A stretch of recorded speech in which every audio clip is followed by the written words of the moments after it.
ನಮಸ್ಕಾರ ಸ್ನೇಹಿತರೆ SDA secretary grade 2 grade 1 exams ಗಳಿಗೆ ವೆರಿ ಇಂಪಾರ್ಟೆಂಟ್ ಆಗಿರ್ತಕ್ಕಂತ ಒಂದು ವಿಡಿಯೋ ಸರಣಿನ ನಾವು ಕೈಗೊಳ್ತಾ ಇದೀವಿ. And this is a first video.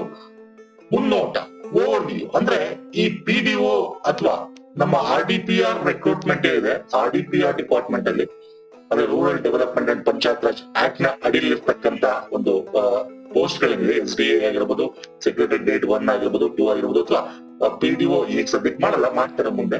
So ಅದಕ್ಕೆ ಸಂಬಂಧಪಟ್ಟಂತೆ ಒಂದಷ್ಟು ಪ್ರಮುಖವಾದ ಥಿಂಗ್ಸ್ ಗಳನ್ನ, ಪ್ರಮುಖವಾದ ಪಾಯಿಂಟ್ಸ್ ಗಳನ್ನ ಈ ವಿಡಿಯೋ ಡಿಸ್ಕಸ್ ಮಾಡ್ತೀನಿ. ಇದು ಮೋಸ್ಟ್ ಇಂಪಾರ್ಟೆಂಟ್ ವಿಡಿಯೋ ಆಗುತ್ತೆ ನಿಮ್ಗೆ, ಯಾಕಂದ್ರೆ ಇದರಲ್ಲಿ ಓವರ್ ವ್ಯೂ ಎಲ್ಲ ನಿಮ್ಗೆ ಏನ್ ಓದಬೇಕು, ಹೆಂಗಿರುತ್ತೆ ಸ್ಟ್ರಕ್ಚರ್, ಯಾವ್ದು ಇಂಪಾರ್ಟೆಂಟ್ ಎಲ್ಲನೂ ಕೂಡ ಒಂದೇ ವಿಡಿಯೋಗೆ ಕವರ್ ಮಾಡ್ತಾ ಇದ್ದೀನಿ. ಓಕೆ, ಆಮೇಲೆ ನಾವೇನ್ ಮಾಡೋಣ, ಇದರ ಒಂದು ಡೀಟೇಲ್ಡ್ ಸ್ಟಡೀಸ್ಗೆ ವಿಡಿಯೋ ಬೈ ವಿಡಿಯೋ ಹೋಗ್ತಾ ಹೋಗೋಣ. ಸಿಂಪಲ್ ಸರ್, ಈಗ PDO ನಮ್ಗೆ ಸ್ಪೆಸಿಫಿಕ್ ಪೇಪರ್ ಇದೆ ಅಲ್ವಾ, ಸ್ಪೆಸಿಫಿಕ್ RDPR ಎಕ್ಸಾಮ್ ಗಳಲ್ಲಿ ಸ್ಪೆಸಿಫಿಕ್ ಪೇಪರ್ ಇದೆ. ಏನಿದೆ, ನಮ್ಮ ಪಂಚಾಯತ್ ರಾಜ್ ಆಕ್ಟ್ ಬಗ್ಗೆ ಕೇಳ್ತಾರೆ, ಪಂಚಾಯತ್ ರಾಜ್ ಆಕ್ಟ್ ಬಗ್ಗೆ ಕೇಳ್ತಾರೆ ಅಂದ್ರೆ 1993, ಮತ್ತೆ ಅದರ ತಿದ್ದುಪಡಿಗಳು, ಸಮಿತಿಗಳು ಅಲ್ವಾ. ಮತ್ತೆ ಇದಕ್ಕೆ ಸಂಬಂಧಪಟ್ಟಂತೆ ನಮ್ಮ ಸಂವಿಧಾನದಲ್ಲಿ ಏನಿದೆ, ಅದೇ ಪೇಪರ್ ಅಲ್ಲಿ ಸಂವಿಧಾನದಲ್ಲಿ ನಮ್ಮ ಒಂದು ಪಂಚಾಯತ್ಗೆ ಸಂಬಂಧಪಟ್ಟಂತೆ ಓಕೆ ನಾವು ಸೆಲ್ಫ್ ಗವರ್ಮೆಂಟ್ ಅಥವಾ ಲೋಕಲ್ ಗವರ್ನಮೆಂಟ್ ಅಂತ ಏನ್ ಕರಿತೀವಿ, ಅದಕ್ಕೆ ಸಂಬಂಧಪಟ್ಟಂತೆ ಸಂವಿಧಾನದಲ್ಲಿ ಏನೇನು ನಮ್ಗೆ ಪ್ರಾವಿಷನ್ಸ್ ಇದೆ, ಪ್ರಾವಿಷನ್ಸ್ ಇದೆ, ಯಾವ ಆರ್ಟಿಕಲ್ಸ್ ಇದೆ. ಸೊ ಇದು ಕೂಡ ಇಂಪಾರ್ಟೆಂಟ್. ಬರೀ ಇದೊಂದು ಓದ್ಕೊಂಡ್ರೆ ಆಗಲ್ಲ. ಪಂಚಾಯತ್ ರಾಜ್ 1993 ಆಕ್ಟ್ ಓದಿದ್ರೆ ದಯವಿಟ್ಟು ಆಗಲ್ಲ. ಜೊತೆಗೆ ಕರೆಂಟ್ ಅಫೇರ್, ಯಾಕಂದ್ರೆ ಇದ್ರಲ್ಲಿ ನಿಮ್ಗೆ ಈಕ್ವಲ್ ಆಲ್ಮೋಸ್ಟ್ ಇದು ಒಂದು 40 ರಿಂದ 50 ಮಾರ್ಕ್ಸ್ ಕೇಳಿದ್ರೆ ನಿಮ್ಗೆ 100 ಅಂಕ ಇರುತ್ತೆ ಅಂತ ಅನ್ಕೋಣ. ಆ ಪೇಪರ್ ಅಲ್ಲಿ 40 ರಿಂದ 50 ಮಾರ್ಕ್ಸ್ ನಿಮ್ಗೆ ಕೇಳಿದ್ರೆ ಇದು ನಿಮ್ಗೆ ಇದ್ರಲ್ಲಿ ಇರುತ್ತೆ. ಅಂದ್ರೆ ಇದ್ರ ಒಂದು 20 ಮಾರ್ಕ್ಸ್ ಬರ್ಬೋದು. ಕರೆಂಟ್ ಅಫೇರ್ ಮತ್ತೆ ಸ್ಕೀಮ್ಸ್ ಗಳಾಗಿರ್ಬೋದು. ಓಕೆ, ಇದ್ರ ಮೇಲೆ ನಿಮಗೆ ಹೋಗ್ತಾ ಹೋಗುತ್ತೆ. ಹಾಗಾಗಿ ಈ ವಿಡಿಯೋ ವೆರಿ ಇಂಪಾರ್ಟೆಂಟ್ ಆಗುತ್ತೆ. ಒಂದು ಕ್ಲಾರಿಟಿ ಸಿಕ್ಕಿದ್ರೆ ನಿಮ್ಗೆ ನಾವ್ ಏನಾದ್ರು ಓದಬೇಕು, ಹೆಂಗ್ ಓದಬೇಕು, ಏನು ಅಂತ.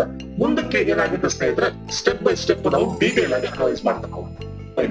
ಓಕೆ, ನಮ್ಮ ಟೆಲಿಗ್ರಾಮ್ ಚಾನಲ್ ಜಾಯ್ನ್ ಆಗಿ, ದಯವಿಟ್ಟು ಜಾಯ್ನ್ ಆಗಿ. ನಾವು ಸಂವಿಧಾನದ ಒಂದು ಇದಕ್ಕೆ ಹೋಗೋಕ್ಕಿಂತ ಮುಂಚೆ ಇದರ ಇತಿಹಾಸ ಏನು, ಪಂಚಾಯತ್ ಅಂದ ತಕ್ಷಣ ಇತಿಹಾಸ ಅಂದ ತಕ್ಷಣ ನಮ್ಗೆ ಒಂದು ಸ್ವತಂತ್ರ ಪೂರ್ವ, ಸ್ವತಂತ್ರ ನಂತರ ಅಂದ್ರೆ ಬಿಫೋರ್ ಇಂಡಿಪೆಂಡೆನ್ಸ್ ನೋಡೋದಾದ್ರೆ ನಮ್ಗೆ ಅವಾಗಿಂದ ಕೂಡ ಇದೆ. ನಮ್ಮ ಮೈಸೂರು ರಾಜ್ಯ ಏನಿತ್ತು ಅದಕ್ಕಿಂತ ಮುಂಚೆ ನೋಡೋದಾದ್ರೆ ಶಾತವಾಹನರು, ಕದಂಬರು, ಅಲ್ಲೆಲ್ಲ ಶಾಸನಗಳು ನಮ್ಗೆ ಈ ಪಂಚಾಯತ್ ವಿಷಯದ ಬಗ್ಗೆ ಮಾಹಿತಿ ಸಿಗ್ತಾ ಬರುತ್ತೆ. ಇನ್ನು ಬ್ರಿಟಿಷರು ಬಂದ ಕಾಲ, ಬ್ರಿಟಿಷ್ ಸಂಸ್ಥಾನ ಇದ್ದ ಕಾಲದಲ್ಲಿ, ಬ್ರಿಟಿಷ್ ಸಂಸ್ಥಾನ ಇದ್ದ ಕಾಲದಲ್ಲಿ ಲಾರ್ಡ್ ರಿಪ್ಪನ್ ಕೂಡ 1882ರಲ್ಲಿ ಸ್ಥಳೀಯ ಸರ್ಕಾರಗಳ ನಿಯಮಾವಳಿಗಳ ತಂದಿರ್ತಾನೆ. ಓಕೆ, ಇವೆಲ್ಲ ಪಾಯಿಂಟ್ಸ್ ವೆರಿ ಇಂಪಾರ್ಟೆಂಟ್. ನಾನು ಇಲ್ಲಿ ಜಸ್ಟ್ ಓವರ್ ವ್ಯೂ ಕೊಡ್ತಾ ಇದ್ದೀನಿ, ಅಂದ್ರೆ ಪಕ್ಷಿ ನೋಟ ಕೊಡ್ತಾ ಇದ್ದೀನಿ.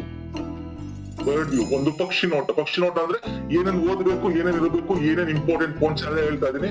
ನೆಕ್ಸ್ಟ್ ವಿಡಿಯೋಗಳು ಇದ್ರ ಬಗ್ಗೆ ಡೀಟೇಲ್ ಆಗಿ ಹೇಳ್ತಾ ಹೋಗ್ತೀನಿ. ಅಂಡ್ ಸಂವಿಧಾನದ ಬಗ್ಗೆ ಒಂದಷ್ಟು ಡೀಟೇಲ್ ಆಗಿ ಆಲ್ರೆಡಿ ಡಿಸ್ಕಸ್ ಮಾಡಿದ್ದೀನಿ. 73 ಮತ್ತು 74ನೇ ತಿದ್ದುಪಡಿಗಳ ಒಂದು ಪಂಚಾಯತ್ ರಾಜ್ ವ್ಯವಸ್ಥೆ ಬಗ್ಗೆ ಈ ವಿಡಿಯೋ ದಯವಿಟ್ಟು ನೋಡಿ. ಓಕೆ, ಇದ್ರ ಲಿಂಕ್ ಕೂಡ ಡಿಸ್ಕ್ರಿಪ್ಷನ್ ಬಾಕ್ಸ್ ಅಲ್ಲಿ ಕೆಳಗೆ ಹಾಕಿರ್ತೀನಿ, ಈ ವಿಡಿಯೋದ ಲಿಂಕ್. Okay, fine. ಸೊ ಈಗ ಫಸ್ಟ್ ನಾವ್ ಏನ್ ಮಾಡ್ಬೇಕು, ಪಂಚಾಯತ್ ವ್ಯವಸ್ಥೆ ಅಂದ ತಕ್ಷಣ ಸಂವಿಧಾನದಲ್ಲಿ ಹೆಂಗೆ ವಿಧಿಗಳಿದೆ, ಆರ್ಟಿಕಲ್ ಇದೆ. ನಮ್ಗೆ 73ನೇ ತಿದ್ದುಪಡಿಯಲ್ಲಿ ನಾವು 9ನೇ ಭಾಗ ಅಲ್ವಾ, ಈ ಸಂವಿಧಾನದಲ್ಲಿ ಏನಾಗುತ್ತೆ ಸ್ನೇಹಿತರೆ, ನಾವು 9ನೇ ಭಾಗನ ಸೇರಿಸ್ತೀವಿ, ಭಾಗ 9 ಸೇರಿಸ್ತೀವಿ ಅಲ್ವಾ. ಮತ್ತೆ ಯಾವ ವಿಧಿ, ಇನ್ನೂ 43 ವಿಧಿ ಸೇರಿಸ್ತೀವಿ. ಇನ್ನೂ 43ರಿಂದ ABCD ಓ ತನಕ ಸೇರಿಸ್ತೀವಿ ಅಲ್ವಾ. ಮತ್ತೆ 11ನೇ ಅನುಸೂಚಿ ಸೇರಿಸ್ತೀವಿ. ಅಂದ್ರೆ ಇವೆಲ್ಲ ನಮ್ಮ ಸಂವಿಧಾನದಲ್ಲಿ ಇದೆ ಅಲ್ವಾ. ಇದೆ, ಅಲ್ಲೂ ಕೂಡ ಆರ್ಟಿಕಲ್, ವಿಧಿಗಳು, ಸಬ್ ಕ್ಲಾಸ್, ಅವೆಲ್ಲ ಇದೆ. ಅದೇ ರೀತಿ ನಮ್ಮ ಪಂಚಾಯತ್ ರಾಜ್ ಆಕ್ಟ್ ಅಂದಾಗ ಏನಾಗುತ್ತೆ, ಇಲ್ಲಿ ವೆರಿ ಇಂಪಾರ್ಟೆಂಟ್. ಇದು ಕರ್ನಾಟಕ ಯಾಕೆ ಸರ್ ಬಂತು ಅಂದ್ರೆ, ನೋಡಿ, ಇದು ಪಂಚಾಯತ್ ರಾಜ್ ವ್ಯವಸ್ಥೆ ಅಂದ್ರೆ ಸರ್ ಸೆಲ್ಫ್ ಗವರ್ಮೆಂಟ್ ಅಥವಾ ಲೋಕಲ್ ಗವರ್ನಮೆಂಟ್ ಅಥವಾ ನಾವು ಸ್ಥಳೀಯ ಸರ್ಕಾರ ಅಂತಕ್ಕಂಥ ಅಡಿಗೆ ಬರುತ್ತೆ. ಈ ಲೋಕಲ್ ಗವರ್ನಮೆಂಟ್ ಅಂತಕ್ಕಂಥದ್ದು ಯಾವ ಒಂದು ವಿಷಯದಲ್ಲಿ ಬರುತ್ತೆ ಅಂದ್ರೆ, ವಿಚ್ ಲಿಸ್ಟ್ ಅಲ್ಲಿ ಬರುತ್ತೆ ಅಂದ್ರೆ, ಸೆಂಟ್ರಲ್ ಲಿಸ್ಟ್, ಯೂನಿಯನ್ ಲಿಸ್ಟ್, ಅಥವಾ ಸ್ಟೇಟ್ ಲಿಸ್ಟ್, ಅಥವಾ ಕನ್ಕರೆಂಟ್ ಲಿಸ್ಟ್ ಅಂದ್ರೆ ನಮ್ಮ ಒಂದು ರಾಜ್ಯ ಪಟ್ಟಿಯಲ್ಲಿ ಬರುತ್ತೆ. ಇದು ವೆರಿ ಇಂಪಾರ್ಟೆಂಟ್. ಸಂವಿಧಾನ ರಾಜ್ಯ ಪಟ್ಟಿಯಲ್ಲಿ ಬರುತ್ತೆ. ಹಾಗಾಗಿ ಕರ್ನಾಟಕ ಅಂದ್ರೆ ಈಗ ಬೇರೆ ರಾಜ್ಯಗಳು ಅವ್ರದೇ ಆದ ಒಂದು ಒಂದು ಡಾಕ್ಯುಮೆಂಟ್ಸ್ ನ, ಒಂದು ಆಕ್ಟ್ ನ, ಕಾಯ್ದೆನ ತಂದಿರ್ತಾರೆ. ಸೊ ನಾವು ಕೂಡ ಕರ್ನಾಟಕ ಗ್ರಾಮ ಸ್ವರಾಜ್ ಪಂಚಾಯತ್ ರಾಜ್ ಅಧಿನಿಯಮ ಆಕ್ಟ್ ಅಂತ ಹೇಳಿ 1993 ತಗೊಂಡ್ಬಂದಿದ್ವಿ. ಈಗ ಓವರ್ ವ್ಯೂ ಮುಖಾಂತರ ಈ ಒಂದು ಆಕ್ಟ್ ಅಲ್ಲಿ ಎಷ್ಟು ನಮಗೆ ಚಾಪ್ಟರ್ಸ್ ಇದೆ. ಓಕೆ, ಅಧ್ಯಾಯಗಳಿವೆ. ಓಕೆ, ನಾನು ಇಂಗ್ಲಿಷ್ ತಗೊಂಡು ಡೋಂಟ್ ಬರಿ, ತುಂಬಾ ಜನ ಇಲ್ಲಿ ಇಂಗ್ಲಿಷ್ ಕೇಳ್ತೀರಾ, ಇಂಗ್ಲಿಷ್ ಕನ್ನಡ ಎರಡು ಮಿಕ್ಸ್ ತಗೊಂಡಿದ್ದೇನೆ, ಇಂಗ್ಲಿಷ್ ಮೀಡಿಯಂ ಕೂಡ ಅರ್ಥ ಆಗಲಿ ಅಂತ. ಸೊ ಬನ್ನಿ. ಸೊ ಇಲ್ಲಿ ಪ್ರಮುಖವಾಗಿ ನೋಡೋದಾದ್ರೆ ಸರ್, ನನ್ನ ವಿಡಿಯೋ ಸ್ಟಾರ್ಟಿಂಗ್ ಹಾಕಿದೆ 19 ಒಂದು ಚಾಪ್ಟರ್ಸ್ ಇದೆ. ಸೊ ಯಾವ ಚಾಪ್ಟರ್ ಇಲ್ಲಿ 1 ನಮ್ಗೆ ಹೆಂಗೆ ಸಂವಿಧಾನದಲ್ಲಿ ABCD ಅಂತ ಬರುತ್ತೆ, ಹಂಗೆ ಇಲ್ಲೂ ಕೂಡ 1A 2 3 4A ಈ ರೀತಿ ನಮ್ಗೆ ಒಟ್ಟು 19 ಒಂದು ಅಧ್ಯಾಯಗಳಿವೆ. ಮತ್ತೆ ಇಲ್ಲಿ ಎಕ್ಸಾಮ್ ಅಲ್ಲಿ ಒಂದೊಂದ್ಸಲ ಏನ್ ಮಾಡ್ತಾನೆ, ನಾನು ಹೇಳ್ತಾ ಹೋಗ್ತೀನಿ ಸ್ನೇಹಿತರೆ, ಏನೇನು ಎಕ್ಸಾಮ್ ಅಲ್ಲಿ ಕೇಳಬಹುದು.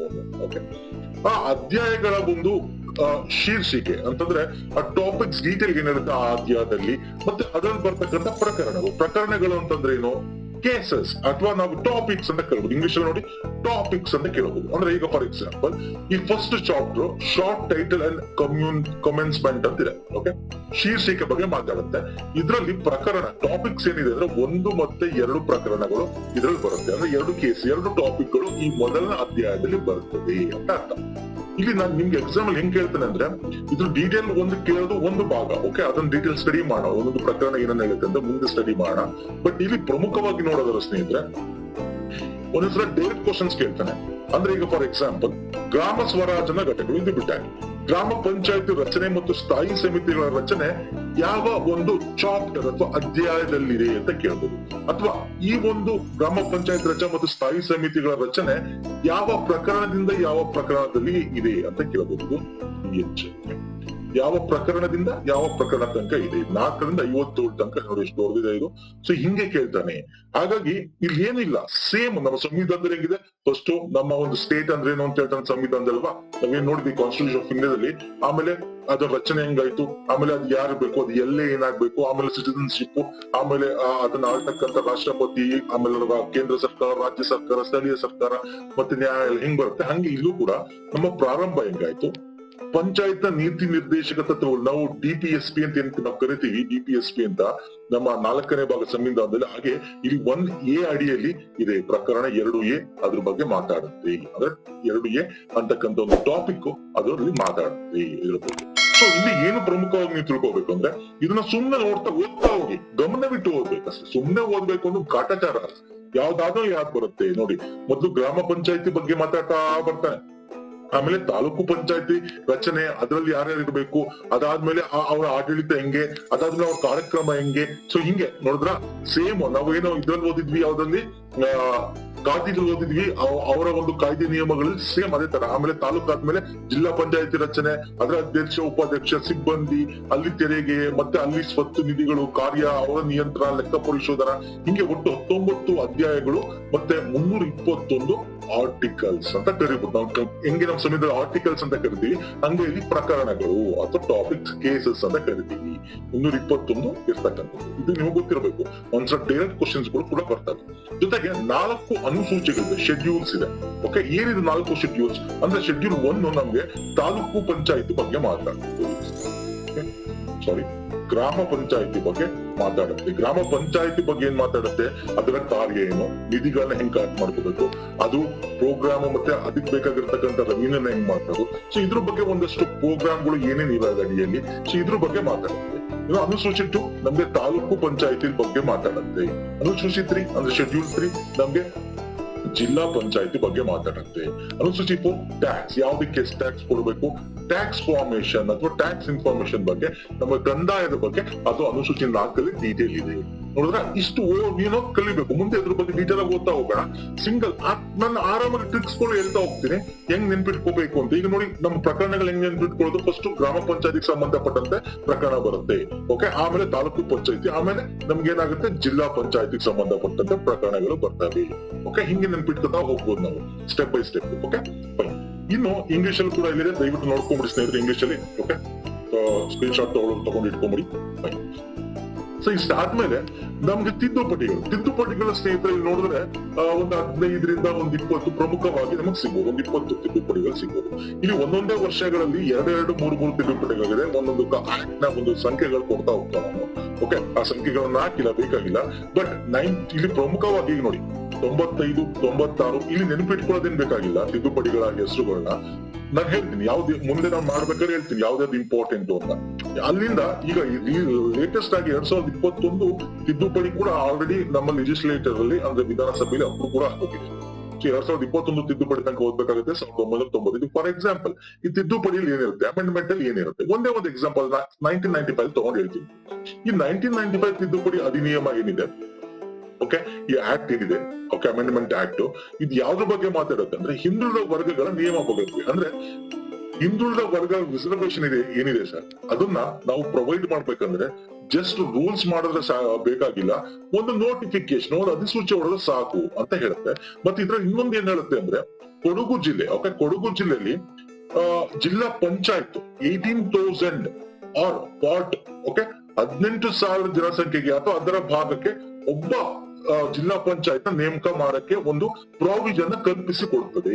ಓಕೆ, ಒಂದು ಪ್ರಾವಿಷನ್ ಕಲ್ಪಿಸಿ ಕೊಡುತ್ತೆ ಇಲ್ಲಿ ಕೊಡಗು. ಯಾಕೆ ಕೊಡಗಲ್ಲಿ ನಮ್ಗೆ ಜನಸಂಖ್ಯೆ ಕಮ್ಮಿ ಅಲ್ವಾ, ಗುಡ್ಡಗಾಡು ಪ್ರದೇಶ, ಜನಸಂಖ್ಯೆ ಕಮ್ಮಿ, ಆಗ 18,000 ಒಬ್ಬ ಜಿಲ್ಲಾ ಪಂಚಾಯತ್ ಕೊಡಬಹುದು ಅಂತ ಅಮೆಂಡ್ಮೆಂಟ್ ಮಾಡ್ತಾರೆ. ಜೊತೆಗೆ ಇಲ್ಲಿ ಮೊದಲು SC ST ಅನುಸೂಚಿತ ಜಾತಿ ಮತ್ತೆ ಶೆಡ್ಯೂಲ್ಡ್ ಟ್ರೈಬ್ ಅಂತ ಏನ್ ಕರಿತಾ ಇದ್ವಿ, ಅವ್ರಿಗೆ ಏನು 15% 3% ಕನಿಷ್ಠ ಮೀಸಲಾತಿ ಒಪ್ಪಂದ ಕಲ್ಪಿಸಲಾಗಿತ್ತು. ಅಂದ್ರೆ there was no mandatory of minimum ಏನಂತ ಕರಿತೀವಿ ಮಿನಿಮಮ್ ಪರ್ಸೆಂಟೇಜ್ ಆಫ್ ಜನಸಂಖ್ಯೆ. ಅಂದ್ರೆ ಅಲ್ಲಿ ಮೊದ್ಲು ಹೆಂಗಿತ್ತು ಅಂದ್ರೆ ಎಷ್ಟೇ ಜನಸಂಖ್ಯೆ ಇರ್ಲಿ, ಅವ್ರು ಕಮ್ಮಿ ಇರ್ಲಿ ಜನಸಂಖ್ಯೆ ಆ ಪ್ರದೇಶದಲ್ಲಿ, ಹೆಚ್ಚಿರ್ಲಿ 15% 3% ಮಾರ್ಕ್ ಕೊಡ್ಲೇಬೇಕು ಅಂತ ನಮ್ಮ ಮೂಲದಲ್ಲಿತ್ತು. ಆದ್ರೆ ಈ 1995 ತಿದ್ದುಪಡಿ ಏನ್ ಮಾಡ್ತಾರೆ, ಅದನ್ನ ಕನಿಷ್ಠ ಮೀಸಲಾತಿ ಒಪ್ಪಂದ ಕಲ್ಪಿಸಲಾಗಿತ್ತು ಅಂತ ಒಪ್ಪಂದವನ್ನು ಬಿಟ್ಟು ಬಿಡಲು ತೀರ್ಮಾನ ಕೈಗೊಳ್ಳಲಾಗಿದೆ. ಅಂದ್ರೆ ಮಿನಿಮಮ್ ಇಷ್ಟು ಕೊಡ್ಬೇಕು ಅಂತಿತ್ತಲ್ಲ, ಜನಸಂಖ್ಯೆ ಪ್ರಮಾಣ ಆಧರಿಸದೇ ಇತ್ತು. ಆದ್ರೆ ಹಂಗಲ್ಲ, ಈಗ ಜನಸಂಖ್ಯೆ ಪ್ರಮಾಣ ಆಧರಿಸಿ ಕೊಡಬೇಕು ಅಂತಕ್ಕಂಥದ್ದು. ಓಕೆ, ಅರ್ಥ ಆಗ್ತಿದೆಯಲ್ಲ, ಜನಸಂಖ್ಯೆ ಪ್ರಮಾಣ ಆಧರಿಸಿ ಕೊಡ್ಬೇಕು. ಮೊದಲು ಯಾವುದೇ ಜನಸಂಖ್ಯೆ ಮಿತಿ ಇರಲಿಲ್ಲ, ಈಗ ಅದನ್ನ ಸ್ಪಷ್ಟಪಡಿಸ್ತಾ ಹೋಗ್ತಾರೆ. ಈಗ ಎಕ್ಸಾಂಪಲ್ ನಿಮ್ಗೆ ಹೇಳ್ತಾ ಇದ್ದೀನಿ 1995 ಏನಾಗಿತ್ತು ಅಂತ. ಓಕೆ, ಸೊ ಹಿಂಗೆ ನಾವು ಡೀಟೇಲ್ ಆಗಿ ಪ್ರಮುಖವಾದ ಪಾಯಿಂಟ್ಸ್ ಗಳನ್ನ ಯಾವ ಯಾವ ತಿದ್ದುಪಡಿ ಏನಾಯ್ತು ಅಂತ ಮುಂದೆ ನಾವು ಹೋದರೆ, ಈಗ ಜಸ್ಟ್ ನಿಮ್ಗೆ ಓವರ್ವ್ಯೂ ಕೊಡ್ತಾ ಇದ್ದೀನಿ ಎಷ್ಟೆಷ್ಟು ತಿದ್ದುಪಡಿಗಳಿವೆ ಅಂತ. ನೋಡಿ, 95 ಕಂಟಿನ್ಯೂಸ್ ನಮ್ಗೆ 2001 100 7 ತನಕ 10 ತನಕ ಆಗಿದೆ. 7 ಆದ್ಮೇಲೆ 10 ಆಯ್ತು, 11 ಆಯ್ತು, 14 ಆಯ್ತು, 15 ಆಯ್ತು, 17, ಆಮೇಲೆ ಆಗಿಲ್ಲ 20, 21. ಓಕೆ, ಸೊ ಇದನ್ನ ಮುಂದೆ ಡೀಟೇಲ್ ಆಗಿ ಹೋದ ನಿಮಗೆ ಒಂದು ಲಿಸ್ಟ್ ಕೊಟ್ಟಿದ್ದೀನಿ, ಒಂದ್ಸಲ ಇಟ್ಕೊಳ್ಳಿ. ಹಾಗಾದ್ರೆ ನಮ್ಮ ಕರ್ನಾಟಕದ ಪಂಚಾಯತ್ ರಾಜ್ ವ್ಯವಸ್ಥೆ ಅಂತ ಏನಿದೆ, 3 ಟೈರ್ ಸಿಸ್ಟಮ್ ಅಂತ ಏನ್ ಕರಿತೀವಿ, 3 ಟೈರ್ ಸಿಸ್ಟಮ್ ಅಂತ 3 ಹಂತದ ವ್ಯವಸ್ಥೆ ಅಂತ ಏನ್ ಕರಿತೀವಿ. ಸೊ ಅದರ ಪ್ರಮುಖ ಲಕ್ಷಣಗಳೇನು ಅಂದ್ರೆ ಇಲ್ಲಿ ನಾನು ಅಷ್ಟು ಪಾಯಿಂಟ್ ಕೊಟ್ಟಿದ್ದೀನಿ, ಯಾರ್ಯಾರಿಗೆ ಎಷ್ಟು ಮೀಸಲಾತಿ ಇರಬೇಕು, ಏನು ಎತ್ತ ಹೇಳ್ತಕ್ಕಂಥದ್ದು. ಓಕೆ, ಅದನ್ನ ಒಂದ್ಸಲ ನೋಡ್ಕೊಳ್ಳಿ, ಅದು ನಾವು ಮುಂದೆ ಕೂಡ ನಿಮಗೆ ಗೊತ್ತಿರುತ್ತೆ, ಮುಂದೆ ಕೂಡ ಇದನ್ನ ಕವರ್ ಮಾಡ್ತೀನಿ, ಡೋಂಟ್ ವರಿ. ಇಷ್ಟೇ ಅಲ್ಲದೆ ಇನ್ನು ನಾನು ನಿಮ್ಗೆ ಸ್ಟಾರ್ಟಿಂಗ್ ವಿಡಿಯೋದಲ್ಲೇ ಹೇಳಿದೆ ಸ್ನೇಹಿತರೆ, ಸ್ವತಂತ್ರ ಪೂರ್ವದಲ್ಲಿ ಹೆಂಗಿತ್ತು ಅಂತ. ಸ್ವತಂತ್ರ ನಂತರ ಆದ್ರೆ, ಸ್ವತಂತ್ರ ನಂತರದಲ್ಲಿ ನೋಡಿ ಒಂದಷ್ಟು ಸಮಿತಿಗಳ ಬಗ್ಗೆ ನನ್ನ ಹೆಡ್ಡಿಂಗ್ ಕೂಡ ಹಾಕಿದ್ದೆ ಅಲ್ಲ ತಮ್ಮನಲ್ಲಿ, ಸಮಿತಿಗಳ ಬಗ್ಗೆ ನೋಡ್ಕೋಬೇಕು. ಸಮಿತಿ ಅಂದ ತಕ್ಷಣ ಕರ್ನಾಟಕದ ಸಮಿತಿಗಳು ಇಂಪಾರ್ಟೆಂಟ್ ಆಗುತ್ತೆ, ಭಾರತದ ಸರ್ಕಾರ ಮಾಡಿರ್ತಕ್ಕಂಥ ಸಮಿತಿಗಳು ಇಂಪಾರ್ಟೆಂಟ್ ಆಗುತ್ತೆ. ಇಲ್ಲಿ ನಾನು ನಿಮ್ಗೆ ಒಂದೊಂದೇ ಪಾಯಿಂಟ್ ಹೇಳ್ತಾ ಹೋಗ್ತೀನಿ ಸ್ನೇಹಿತರೆ, ಒಂದೊಂದೇ ಪಾಯಿಂಟ್ ಹೇಳ್ತಾ ಹೋಗ್ತೀನಿ. ಇದ್ರ ಡೀಟೇಲ್ ನಾನು ಮುಂದೆ ಒಂದು ವಿಡಿಯೋ ಮಾಡ್ತೀನಿ, ನೆಕ್ಸ್ಟ್ ವಿಡಿಯೋ ಮಾಡ್ತೀನಿ. ಕರ್ನಾಟಕದಲ್ಲಿ ಪಂಚಾಯತ್ ರಾಜ್, ಕರ್ನಾಟಕದಲ್ಲಿ ಓಕೆ ಪಂಚಾಯತ್ ರಾಜ್ ಇತಿಹಾಸ ಅಥವಾ ಪಂಚಾಯತ್ ರಾಜ್ ಬೆಳವಣಿಗೆ ಅಂತ ಒಂದು ವಿಡಿಯೋ ಮಾಡ್ತೀನಿ. ಅಲ್ಲಿ ನಮಗೆ ಇದ್ರ ಬಗ್ಗೆ ಡೀಟೇಲ್ ಕೊಡ್ತಾ ಹೋಗ್ತೀನಿ.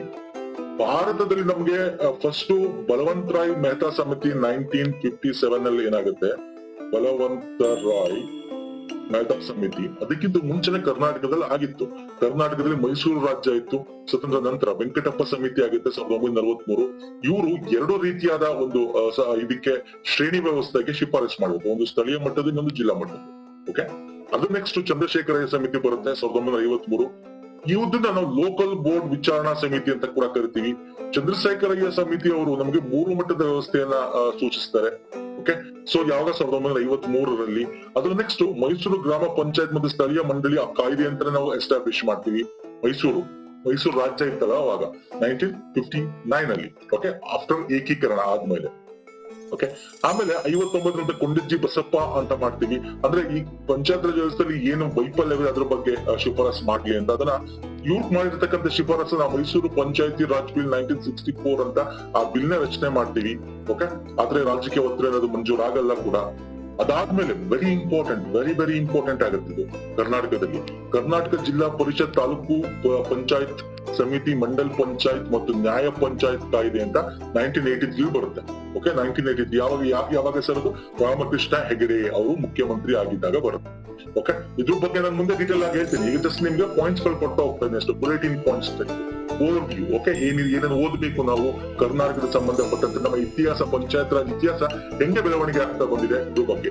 ಆ ಟೈಮಲ್ಲಿ ಅಬ್ದುಲ್ ನಜೀರ್ ಅವರು ನಮ್ಮ ಗ್ರಾಮೀಣಾಭಿವೃದ್ಧಿ ಸಚಿವರಾಗಿದ್ರು. ಓಕೆ, ಆಮೇಲೆ ನಮ್ಮ 1993 ಆಕ್ಟ್ ಏನ್ ಬರ್ತಿದ್ರು, ನೆಕ್ಸ್ಟ್ ಬರೋದು ಯಾವ್ದು ಸರ್? ನಮ್ಮ 1993 ಇವಾಗ ಏನಿದೆ ಆ ಆಕ್ಟ್ ಬರುತ್ತಲ್ಲ, ಪಂಚಾಯತ್ ಆಕ್ಟ್, ಕರ್ನಾಟಕ ಪಂಚಾಯತ್ ಆಕ್ಟ್ ಬರುತ್ತೆ. ಅವಾಗ ವೀರಪ್ಪ ಮೊಯ್ಲಿ ಅವರು ಮುಖ್ಯಮಂತ್ರಿ ಆಗಿರ್ತಾರೆ. ಮತ್ತೆ ಆ ಟೈಮಲ್ಲಿ ಗ್ರಾಮೀಣಾಭಿವೃದ್ಧಿ ಸಚಿವರು ಎಂ.ವೈ. ಗೋಡ್ಪಡೆ ಅವರು ಆಗಿರ್ತಾರೆ. ನೋಡಿ, ಇವೆಲ್ಲ ವೆರಿ ಇಂಪಾರ್ಟೆಂಟ್ ಪಾಯಿಂಟ್ಸ್ ಗಳು. ನಾನು ಡಿಸ್ಕಸ್ ಮಾಡ್ತೀನಿ ಇದನ್ನೆಲ್ಲ. ಓಕೆ, ನಾನು ಹೇಳಿದ್ನಲ್ಲ, ಮುಂದೆ ಇನ್ನೊಂದು ವಿಡಿಯೋ ಮಾಡ್ತೀನಿ ಕರ್ನಾಟಕದಲ್ಲಿ ಪಂಚಾಯತ್ ರಾಜ್ ಬೆಳವಣಿಗೆ ಅಂತ, ಇತಿಹಾಸ, ಅದ್ರ ಬೆಳವಣಿಗೆ ಹೆಂಗಾಯ್ತು, ಮತ್ತೆ ಈ ಆಕ್ಟ್ ಗಳಲ್ಲಿ ಏನ್ ಹೇಳ್ತವೆ. ನೋಡಿ, ಈ ಆಕ್ಟ್ ಏನಿದೆ ಇದೇನ್ ಹೇಳುತ್ತೆ, ಈ ಆಕ್ಟ್ ಏನ್ ಹೇಳುತ್ತೆ. ಸೊ ಇದರ ಡೀಟೇಲ್ ಆಗಿ ಮುಂದೆ ಡಿಸ್ಕಸ್ ಮಾಡೋಣ ಸ್ನೇಹಿತರೆ. ಇನ್ನು ರಾಜ್ಯದ ಒಂದು ಭಾಗ ನೋಡೋದಾಯ್ತು. ಓಕೆ, ಇನ್ನು ನಾನು ಇಷ್ಟು ರಾಜ್ಯದ ಕೂಡ ರಿವಿಷನ್ ತಗೊಂಡಿದ್ದೀನಿ, ತಗೊಂಡ್ಬರಿ. ಹಾಗೆ ರಾಷ್ಟ್ರದ ನೋಡೋದಂತೆ ನಿಮ್ಗೆ ಇದೆಲ್ಲ ಓದಿರ್ತೀರಾ. ಒಂದೊಂದು ಪಾಯಿಂಟ್ ಹೇಳ್ತಾ ಹೋಗ್ತೀನಿ. 3 ಹಂತದ ಶಿಫಾರಸು. ನೋಡಿ, ಈ 3 ಹಂತದ ಶಿಫಾರಸಿನ ಮೇರೆಗೆ ಅಂದ್ರೆ ಈ ಬಲವಂತ್ ರಾಯ್ ಸಮಿತಿ ಫಸ್ಟ್ 1957 ಅಲ್ಲಿ ಆಗ್ತಕ್ಕಂಥದ್ದು. ಓಕೆ, ಅವರು ನ್ಯಾಷನಲ್ ಡೆವಲಪ್ಮೆಂಟ್ ಕೌನ್ಸಿಲ್ಗೆ ಅವರು ವರದಿ ಕೂಡ ಸಲ್ಲಿಸ್ತಾರೆ. ಓಕೆ, ಸೊ ಇದು ಜಿಲ್ಲಾ ಪಂಚಾಯತ್ಗೆ ಜಿಲ್ಲಾಧಿಕಾರಿ, ಜಿಲ್ಲಾ ಪರಿಷತ್ ಅಧ್ಯಕ್ಷರಾಗಬೇಕು ಅಂತ ಕೂಡ ಹೇಳುತ್ತೆ. ಪ್ರಥಮವಾಗಿ ಪ್ರಜಾಸತ್ತಾತ್ಮಕ ವಿಕೇಂದ್ರೀಕರಣ ವ್ಯವಸ್ಥೆಗೆ ಇದು ಬುನಾದಿ ಹಾಕಿ ಕೊಡ್ತಕ್ಕಂಥದ್ದು 1957. 3 ಹಂತದ ವ್ಯವಸ್ಥೆ ನಿಮ್ಗೆ ಗೊತ್ತಿದೆ. ಅಂಡ್ ಫಸ್ಟ್ ಟೈಮ್ ಎಲ್ಲಿ ಪಂಚಾಯತ್ ರಾಜ್ ವ್ಯವಸ್ಥೆ ಆಗಿದ್ದು ಅಂದ್ರೆ ರಾಜಸ್ಥಾನ. ಮೊನ್ನೆ ಕೂಡ ಕೇಳಿದೆ ಎಕ್ಸಾಮ್ ಅಲ್ಲಿ ಎಲ್ಲ ಗ್ರೂಪ್ಸ್ ಇಲ್ಲಿ. ಆದ್ರೆ ಅಲ್ಲಿ ಜಿಲ್ಲೆ ಕೇಳಿದ, ನಾಗೂರು ಜಿಲ್ಲೆ, ನೆನ್ಪಿಟ್ಕೊಳ್ಳಿ ಅಲ್ವಾ. ರಾಜಸ್ಥಾನದ ನಾಗೂರು ಜಿಲ್ಲೆಯಲ್ಲಿ ನೆಹರು ಅವರು ಉದ್ಘಾಟನೆ ಮಾಡ್ತಾರೆ 1959 ಅಲ್ಲಿ. ಓಕೆ, ಪಂಚಾಯತ್ ಒಂದು ಸಂಸ್ಥೆನ ಉದ್ಘಾಟನೆ ಆಗಿದ್ದು ಪ್ರಪ್ರಥಮವಾಗಿ ಭಾರತದಲ್ಲಿ ರಾಜಸ್ಥಾನ, ನಾಗೂರು ಜಿಲ್ಲೆಯಲ್ಲಿ. ನೆಕ್ಸ್ಟ್ ಆಂಧ್ರ ಪ್ರದೇಶ, ಆಮೇಲೆ ಕರ್ನಾಟಕ, ಬಿಹಾರ, ತಮಿಳುನಾಡು, ಪಶ್ಚಿಮ ಬಂಗಾಳ, ಹಿಂಗೆ ಜಾರಿ ಆಗ್ತಾ ಬರ್ತದೆ. ಇನ್ನು ಕೆ ಸಂತಾನಂ ಸಮಿತಿ, ಇದು ಯಾವುದಕ್ಕೆ ಸಂಬಂಧಪಟ್ಟಿದ್ದು ಅಂತ ಕೇಳ್ಬಿಡ್ತಾನೆ. ಹಣಕಾಸು ವಿಕೇಂದ್ರೀಕರಣ ಅಂದ್ರೆ ನಮ್ಮ ಹಣಕಾಸು ಹಂಚಿಕೆ ಹೆಂಗಾಗ್ಬೇಕು. ಓಕೆ, ಜಿಲ್ಲಾ ಪಂಚಾಯತ್ಗಳಲ್ಲಿ ತಾಲೂಕು ಪಂಚಾಯತಿಗೆ ಹೆಂಗ್ ಬರ್ಬೇಕು, ಹೆಂಗ್ ಬರ್ಬೇಕು, ಖರೀದಿ, ಭೂ ಕಂದಾಯ ವಸೂಲಿ ಹೆಂಗಿರ್ಬೇಕು. ಸೊ ಇದ್ರ ಬಗ್ಗೆ 1963 ಒಂದು ಸಮಿತಿ ರಚನೆ ಮಾಡ್ತಾರೆ. ಇದು ಕೇಂದ್ರ ಸರ್ಕಾರದ ಇವಾಗೆಲ್ಲ ಮಾತಾಡ್ತಾ ಇರೋದು. ಓಕೆ, ನೆಕ್ಸ್ಟ್ ಅಶೋಕ್ ಮೆಹ್ತಾ ಸಮಿತಿ 1977. ಇದೇನಕ್ಕೆ ಮಾಡ್ತಾರೆ, ರಿವ್ಯೂ ಮಾಡಕ್ಕೆ, ಏನಕ್ಕೆ ಫೇಲ್ ಆಗ್ತಾ ಇದೆ ಪಂಚಾಯತ್ ರಾಜ್ ವ್ಯವಸ್ಥೆ ಅಂತ. ಆಗ ಇವ್ರು ಏನ್ ಮಾಡ್ತಾರೆ, ಇದು 3 ವ್ಯವಸ್ಥೆ ಬೇಡ, 2 ವ್ಯವಸ್ಥೆ ಮಾಡೋಣ, 2 ಟೈರ್ ಸಿಸ್ಟಮ್ ಮಾಡೋಣ, 2 ಹಂತದ ಪಂಚಾಯತ್ ವ್ಯವಸ್ಥೆ ಮಾಡೋಣ, ಜಿಲ್ಲಾ ಮಟ್ಟದಲ್ಲಿ ಒಂದು, ಮಂಡಲ ಪಂಚಾಯತಿ ಒಂದು ಮಾಡೋಣ ಅಂತ ಇವ್ರು ಹೇಳ್ತಾರೆ. ಮತ್ತೆ ಇಲ್ಲಿ ಅವಧಿಗೆ ಮುಗಿದ 6 ತಿಂಗಳೊಳಗೆ ಚುನಾವಣೆ ತೆಗೆಯಬೇಕು. ಇದು ವೆರಿ ಇಂಪಾರ್ಟೆಂಟ್ ಮಾತು. ನಮ್ಮ ಪಂಚಾಯತ್ ರಾಜ್ ವ್ಯವಸ್ಥೆಯಲ್ಲಿ ಇದನ್ನ ಆಯ್ಕೆ ಮಾಡ್ಕೊಂಡಿದ್ವಿ. SC ST ಮತ್ತು ಮಹಿಳೆಯರಿಗೆ ಮೀಸಲಾತಿ ಕೊಡಬೇಕು ಅಂತಕ್ಕಂಥದ್ದನ್ನ ಅಶೋಕ್ ಮೆಹ್ತಾ ಸಮಿತಿ ಏನ್ ಹೇಳುತ್ತೆ. ಇವ್ರದ್ದು ಈ 2 ಮುಖ್ಯವಾದ ಪಾಯಿಂಟ್ ಗಳನ್ನ ನಾವು ನಮ್ಮ ಕರ್ನಾಟಕದ 1993 ಆಕ್ಟ್ ಅಲ್ಲೂ ಕೂಡ, ಇವನ್ 1983 ಆಕ್ಟ್ ಅಲ್ಲೂ ಕೂಡ ಇದನ್ನ ನಾವೇನ್ ಮಾಡ್ಕೋತೀವಿ, ತಗೊಂತೀವಿ. ಈಗ ಪಂಚಾಯತ್ ರಾಜ್ ಅಲ್ಲಿ ನಮ್ಮ ಗ್ರಾಮ ಪಂಚಾಯತ್, ತಾಲೂಕು ಪಂಚಾಯತಿಗಳು ನೋಡಿದ್ರೆ ಸ್ನೇಹಿತರೆ 6 ತಿಂಗಳೊಳಗೆ ಚುನಾವಣೆ ಮುಗಿಬೇಕು. ಅವಧಿ ಮುಗಿದ 6 ತಿಂಗಳೊಳಗೆ. ಓಕೆ, ಸೊ ಹಾಗಾಗಿ ದಿಸ್ ಇಸ್ ಮೋಸ್ಟ್ ಇಂಪಾರ್ಟೆಂಟ್. ಅದಾದ್ಮೇಲೆ ದಂತವಾಳ ಸಮಿತಿ ಬರುತ್ತೆ. ಈ ಸಮಿತಿಯ ಸ್ಟೇಟ್ಗಳು ಸಾಕು, ತುಂಬಾ ಡೀಟೇಲ್ ಆಗಿ ಏನ್ ಬೇಕಾಗಿಲ್ಲ. ಬ್ಲಾಕ್ ಮಟ್ಟದ ಯೋಜನೆಗೆ ಶಿಫಾರಸು ಮಾಡ್ತಕ್ಕಂಥದ್ದು. ಹನುಮಂತರಾವ್ ಸಮಿತಿ, ಇದು ಕರ್ನಾಟಕದಲ್ಲೂ ಕೂಡ ಹನುಮಂತರಾವ್ ಸಮಿತಿ ಜಿಲ್ಲಾ ಮಟ್ಟದ ಯೋಜನೆ ಶಿಫಾರಸು ಮಾಡ್ತಕ್ಕಂಥದ್ದು. GVK ರಾವ್ ಸಮಿತಿ ವೆರಿ ಇಂಪಾರ್ಟೆಂಟ್ 1985.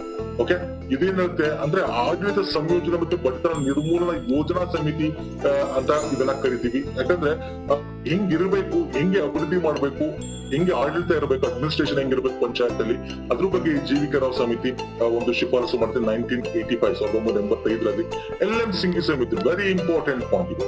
ಯಾಕಂದ್ರೆ ಈಗ ನಾವು ಪಂಚಾಯತ್ ರಾಜ್ ವ್ಯವಸ್ಥೆನ ನಾವು ಶಾಸನೀಯ ಸಾಂವಿಧಾನಿಕ ಸ್ಥಾನಮಾನ ಕೊಟ್ಟಿದೀವಿ ಅಲ್ವಾ, ಸಾಂವಿಧಾನಿಕ ಸ್ಥಾನಮಾನ ಕೊಟ್ಟಿದೀವಿ. ಅಂದ್ರೆ ನಮ್ಮ 73 ಅಮೆಂಡ್ಮೆಂಟ್ ಆಕ್ಟ್ ಮುಖಾಂತರ ನಾವು ಸಂವಿಧಾನಕ್ಕೆ ಸೇರಿಸಿದೀವಿ. ಸೊ ಅದಕ್ಕೆ ಶಿಫಾರಸು ಮಾಡಿದೆ ಇವರು ಯಾರು ಸರ್, ನಮ್ಮ LM ಸಿಂಘಿ ಮತ್ತೆ PK ತುಂಗನ್ ಸಮಿತಿ 1986, 1988 ಅಲ್ಲಿ ಪಂಚಾಯತ್ ರಾಜ್ ಸಂಸ್ಥೆಗೆ ಸಂವಿಧಾನ ಸ್ಥಾನಮಾನ ಕೊಡಬೇಕು ಅಂತ ಹೇಳಿದ್ದೆ ಇವರು. ಕೇಳ್ತಾನೆ ಎಕ್ಸಾಮ್ ಅಲ್ಲಿ, ವೆರಿ ಇಂಪಾರ್ಟೆಂಟ್.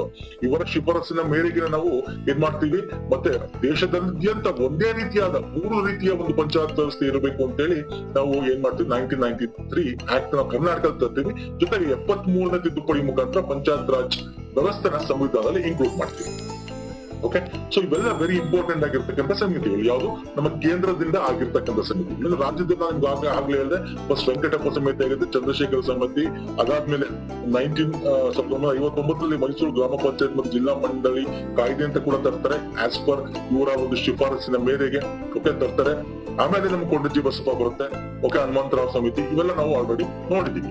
ಓಕೆ, ಇನ್ನು ಡೀಟೇಲ್ ಆಗಿ ನಾನು ಕರ್ನಾಟಕದಲ್ಲಿ ಹಿಂಗ್ ಬೆಳವಣಿಗೆ ಆಯ್ತು, ಏನೇನ್ ಕಾಯ್ದೆ ತಂದ್ರು, ಅದ್ರ ರೂಪುರೇಷೆಗಳೇನಿತ್ತು, ಇವೆಲ್ಲ ನಾನು ಮುಂದೆ ಡಿಸ್ಕಸ್ ಮಾಡ್ತೀನಿ ಸ್ನೇಹಿತರೆ. ಇದು ಪ್ರಮುಖವಾಗಿ ಒಂದು ಏನೇನ್ ಓದ್ಬೇಕು ಅಂತ ನಿಮ್ಗೆ ಹೇಳಿದೆ, ಹೆಂಗ್ ಓದ್ಬೇಕು, ಏನೇನ್ ಓದ್ಬೇಕು ಅಂತ ವೆರಿ ಇಂಪಾರ್ಟೆಂಟ್ ಪಾಯಿಂಟ್ಸ್ಗಳು.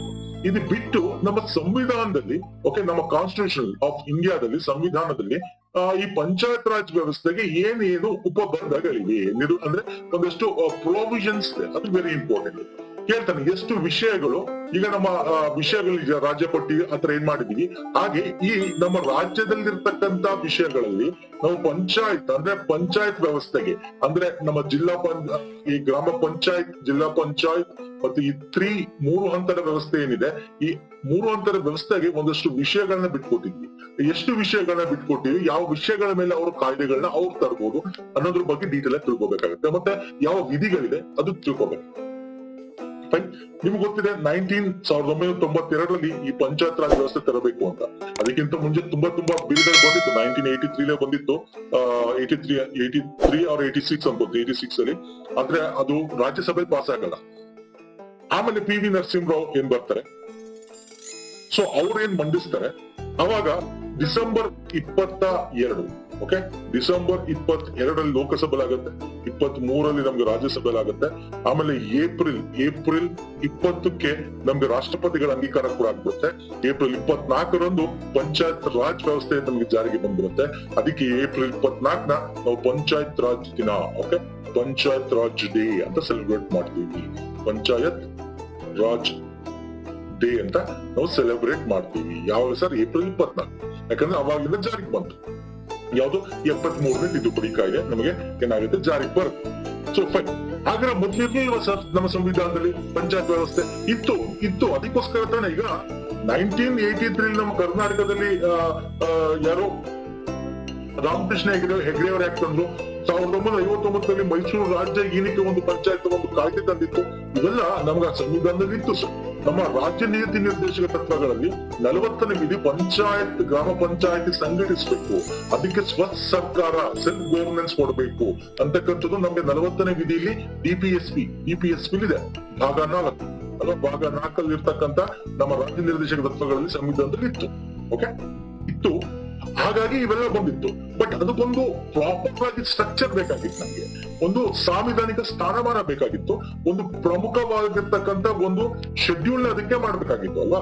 ಹಾಗಾಗಿ ಏನಾಯ್ತು ಸರ್, ತಿದ್ದುಪಡಿ ತಂದು ಏನ್ ಮಾಡ್ತೀವಿ ನಾವು 1992 93 ಬರುತ್ತೆ, 9ನೇ ಭಾಗನ ಆಡ್ ಮಾಡ್ತೀವಿ. ಅದಕ್ಕೆ ಗ್ರಾಮ ಪಂಚಾಯತ್ ವ್ಯವಸ್ಥೆಗೆ. ನೋಡಿ, ಇಲ್ಲಿ 9 ಭಾಗ 9 ನೆನ್ಪಿಟ್ಕೋಬೇಕು, ಭಾಗ 9A ಕೂಡ ನೆನ್ಪಿಟ್ಕೋಬೇಕು.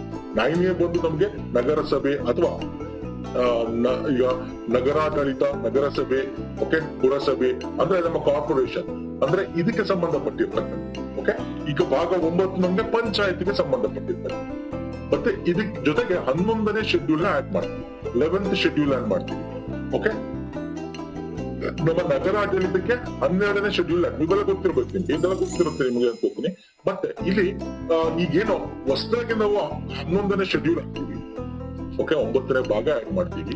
ಅದರಲ್ಲಿ 16 ವಿಧಿಗಳನ್ನು ಕೂಡ ಸೇರಿಸ್ತೀವಿ ಪಂಚಾಯತ್ ವ್ಯವಸ್ಥೆ. ಅದು ವೆರಿ ಇಂಪಾರ್ಟೆಂಟ್ ಸರ್. ಯಾವ್ದು ಸರ್ ಹಾಗಾದ್ರೆ 16 ವಿಧಿ? ಕೇಳ್ತಾರೆ ಎಕ್ಸಾಮ್ ಅಲ್ಲಿ. 243ರಿಂದ 243 ಓ ತನಕ, 243 ಓ ತನಕ. ಇಲ್ಲಿ ಪ್ರಮುಖವಾಗಿ ನೀವು ಪಂಚಾಯತ್ ರಾಜ್ ವ್ಯವಸ್ಥೆ ಅಂದ ತಕ್ಷಣ ಇದು ಎಲ್ಲರಿಗೂ applicable? No, it is not applicable to everybody. ಇದು ವೆರಿ ಇಂಪಾರ್ಟೆಂಟ್. ಅದಕ್ಕೆ ನಾನು ಪೆಸಾ ಆಕ್ಟ್ ಬಗ್ಗೆ ನಾನು ಸ್ಟಾರ್ಟಿಂಗ್ ನಿಮ್ಗೆ ಹೇಳ್ತಾ ಇದ್ದೆ. ಪೆಸಾ ಆಕ್ಟ್ ಅಂತಕ್ಕಂಥದ್ದು ಈ ವಿಡಿಯೋ ಕೊನೆ ತನಕ ನೋಡಿ, ದಯವಿಟ್ಟು ನಿಮ್ಗೆ ಅರ್ಥ ಆಗ್ತಾ ಹೋಗುತ್ತೆ. ಈ ಪೆಸಾ ಆಕ್ಟ್ ನ ತರದ ಅದಕ್ಕೋಸ್ಕರನೇ ಒಂದು ಈ ಪೆಸಾ ಆಕ್ಟ್ ನ ಅಡಿಯಲ್ಲಿ 5th ಶೆಡ್ಯೂಲ್ ಅಂದ್ರೆ 5ನೇ ಅನುಸೂಚಿ ಪ್ರದೇಶಗಳು, ಅನುಸೂಚಿ ರಾಜ್ಯಗಳು ಅಂತ ಏನ್ ಕರಿತೀವಿ. ಯಾವ್ದಾದ್ರು ಕಮೆಂಟ್ ಅಲ್ಲಿ ತಿಳಿಸಿ, ಹೊಡ ತಿಳಿಸ್ಬೇಕು ಸ್ನೇಹಿತರೆ. 5ನೇ ಅನುಸೂಚಿಯಲ್ಲಿ ಬರ್ತಕ್ಕಂಥ ರಾಜ್ಯಗಳು ಯಾವ್ಯಾವು, ಅಲ್ಲಿರ್ತಕ್ಕಂಥ ಬುಡಕಟ್ಟು ಪ್ರದೇಶಗಳ ಹೊರತುಪಡಿಸಿ. ಓಕೆ, ಮತ್ತೆ 243M ಅಡಿಯಲ್ಲಿ, 243M ಅಡಿಯಲ್ಲಿ ನಾಗಾಲ್ಯಾಂಡ್, ಮೇಘಾಲಯ, ಮಿಜೋರಾಂ. ಓಕೆ, ಜೊತೆಗೆ ಮಣಿಪುರ್ ಕೂಡ ಹಾಕಿದ್ದಾರೆ. ಮಣಿಪುರ ಮತ್ತು ರಾಜ್ಯದ ಗುಡ್ಡಗಾಡು ಪ್ರದೇಶ ಅಂದ್ರೆ ಮಣಿಪುರ ರಾಜ್ಯದ ಗುಡ್ಡಗಾಡು ಪ್ರದೇಶ ಅಂದ್ರೆ ಹಿಲ್ ಸ್ಟೇಷನ್, ಮಣಿಪುರದಲ್ಲಿ ಹಿಲ್ ಸ್ಟೇಷನ್ ಮತ್ತೆ ಪಶ್ಚಿಮ ಬಂಗಾಳದ ಡಾರ್ಜಿಲಿಂಗ್ ನ ಜಿಲ್ಲಾದ ಹಿಲ್ ಸ್ಟೇಷನ್, ಅಲ್ಲಿಗೆ ಇದು ಅನ್ವಯವಾಗುವುದಿಲ್ಲ. ಓಕೆ, ಇದು ಅನ್ವಯವಾಗುವುದಿಲ್ಲ. ಅರ್ಥ ಆಗ್ತಿದೆಯಲ್ಲ? ಸೊ ಅನ್ವಯವಾಗಲ್ಲ ಅದಕ್ಕೆ. ಮತ್ತೆ 10ನೇ ಭಾಗ 15 ಶೆಡ್ಯೂಲ್ ಏರಿಯಾ ಅಂತ ಬರುತ್ತೆ, ಅದು ಬೇರೆ. ಹಾಗಾಗಿ 10ನೇ ಭಾಗಕ್ಕೂ ಕೂಡ ಅನ್ವಯ ಆಗಲ್ಲ. ಅದನ್ನ 243 ಆರ್ಟಿಕಲ್ ಡಿಸ್ಕಸ್ ಮಾಡುತ್ತೆ. ಜೊತೆಗೆ ಈ ಪೆಸಾ ಆಕ್ಟ್ ಇದೆಯಲ್ಲ, ಈ ಪೆಸಾ ಆಕ್ಟ್ 5th ಸ್ಕೆಡ್ಯೂಲ್ ಅಲ್ಲಿ ಬರ್ತಕ್ಕಂತ ನಾವು ಮುಂದೆ ಡಿಸ್ಕಸ್ ಮಾಡ್ತೀವಿ ವಾಟ್ ಇಸ್ ಪೆಸಾ ಆಕ್ಟ್ ಅಂತ. ಅವಾಗ ನಿಮ್ಗೆ ಅರ್ಥ ಆಗ್ತಾ ಹೋಗುತ್ತೆ ಎಲ್ಲೆಲ್ಲಿಗೆ ಅಪ್ಲಿಕಬಲ್ ಆಗುತ್ತೆ, ಇದು ಎಲ್ಲೆಲ್ಲಿಗೆ ಅಪ್ಲಿಕಬಲ್ ಆಗಲ್ಲ. ಓಕೆ ಸ್ನೇಹಿತರೆ, ಇದು ಸಂವಿಧಾನದಲ್ಲಿ ಇರ್ತಕ್ಕಂಥ ವಿಧಿಗಳು. ಒಂದ್ಸಲ ನೋಡ್ಕೊಂಡ್ಬಿಡಿ. 243 ಕೇಳ್ತಾನೆ, ಗ್ರಾಮ ಸಭೆ ರಚನೆ ಬಗ್ಗೆ ಹೇಳ್ತಕ್ಕಂಥದ್ದು ಯಾವುದು? ಓಕೆ, ಜಿಲ್ಲಾ, ಗ್ರಾಮ ಸಭೆ, ಪಂಚಾಯತ್ ಮುಂತಾದ ಪದಗಳಿಗೆ ಅರ್ಥ ಕೊಡ್ತಕ್ಕಂತ ಒಂದು ಸಂವಿಧಾನ, ಅಂದ್ರೆ ನಮ್ಮ ಸಂವಿಧಾನದಲ್ಲಿ ಇರ್ತಕ್ಕಂತ ಒಂದು ಆರ್ಟಿಕಲ್ ಯಾವುದು ಅಂತ ಕೇಳ್ಬೋದು. ಪಂಚಾಯಿತಿಗಳ ರಚನೆ ಬಗ್ಗೆ ಹೇಳ್ತಕ್ಕಂಥ ವಿಧಿ ಯಾವುದು ಅಂತ ಕೇಳ್ಬೋದು ನಿಮ್ಗೆ. ಓಕೆ, ಮತ್ತೆ ಗುಡ್ಡಗಾಡು ಪ್ರದೇಶಗಳಿಗೆ ಮತ್ತೆ ಒಂದಷ್ಟು ರಾಜ್ಯಗಳಿಗೆ ಇದು ಅಪ್ಲಿಕೇಬಲ್ ಅಲ್ಲ, ಓಕೆ, ಅನ್ವಯಿಸುವುದಿಲ್ವಲ್ಲ, ಆ ಒಂದು ಆರ್ಟಿಕಲ್ ಯಾವುದು ಅಂತ ಕೇಳ್ಬೋದು. 243 ಓಕೆ, ಇದೆಲ್ಲ ವೆರಿ ವೆರಿ ಇಂಪಾರ್ಟೆಂಟ್. ಮತ್ತೆ ಪಂಚಾಯತ್ ಚುನಾವಣೆ, ಈಗ ಚುನಾವಣೆ ಆಗ್ತಿದೆಯಲ್ಲ, ವೆರಿ ಇಂಪಾರ್ಟೆಂಟ್. 243 very important. ನೆನ್ಪಿಟ್ಕೊಂಡು ಎಕ್ಸಾಂಪಲ್ ಮೋಸ್ಟ್ ಎಕ್ಸ್ಪೆಕ್ಟೆಡ್ ಕ್ವಶನ್ 243 ವಿಧಿ, ನಮ್ಮ ಸಂವಿಧಾನದಲ್ಲಿ ಇರ್ತಕ್ಕಂಥ 243 ವಿಧಿ. ಇದನ್ನ ಕೇಳ್ತಾರೆ, ಯಾಕಂದ್ರೆ ಇವಾಗ ಚುನಾವಣೆ ಆಗ್ತಾರೆ ಅಲ್ವಾ? ಸೊ ಇದೆಲ್ಲ ವೆರಿ ಇಂಪಾರ್ಟೆಂಟ್. ಇದು ಬಿಟ್ಟರೆ ಇನ್ನು ಏನ್ ಇಂಪಾರ್ಟೆಂಟ್ ಅಂತ ನಾನು ನಿಮಗೆ ಹೇಳಿದೆ. ನಮ್ದು 11ನೇ ಒಂದು ಅನುಸೂಚಿ ಅಂದ್ರೆ ಶೆಡ್ಯೂಲ್ ನ ಆಡ್ ಮಾಡಿದ್ವಿ.